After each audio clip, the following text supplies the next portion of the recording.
Welcome to my channel. ఈరోజు నేను మీకు టేస్టీ పొటాటో స్నాక్స్ ఎలా చేసుకోవాలో చూపిస్తాను. కావలసిన పదార్థాలు: 1 స్పూన్ చిల్లీ ఫ్లేక్స్, 2 స్పూన్లు కార్న్ ఫ్లోర్, 1 స్పూన్ సన్నగా తరిగిన అల్లం ముక్కలు, 1 స్పూన్ సన్నగా తరిగిన వెల్లుల్లి ముక్కలు, 1 కప్పు బియ్యం పిండి, రుచికి సరిపడగా సాల్ట్, 2 ఉడకబెట్టుకున్న బంగాళాదుంపలు, డీప్ ఫ్రైకి సరిపడా ఆయిల్. ముందుగా స్టవ్ వెలిగించుకొని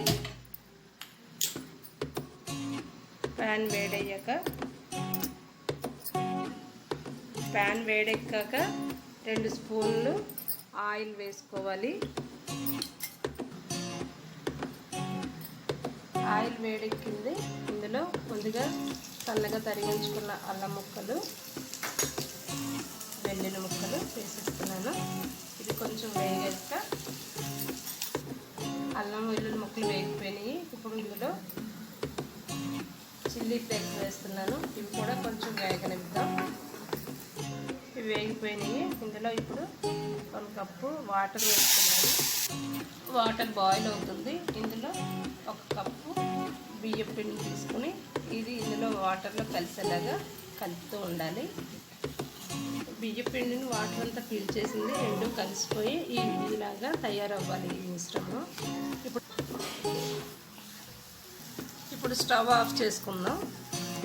దీన్ని ఒక బౌల్లోకి తీసుకుందాము. వేరే బౌల్లోకి షిఫ్ట్ చేస్తున్నాను.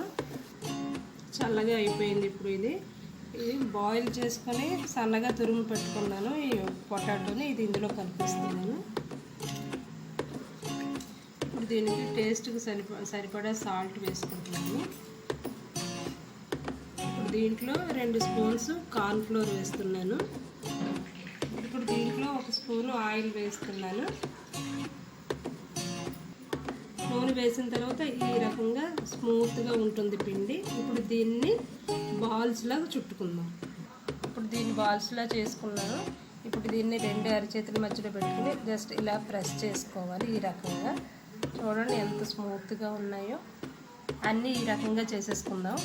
ఆయిల్ హీట్ ఎక్కింది. నూనెలో వేసేస్తున్నాను ఈ బాల్స్ని.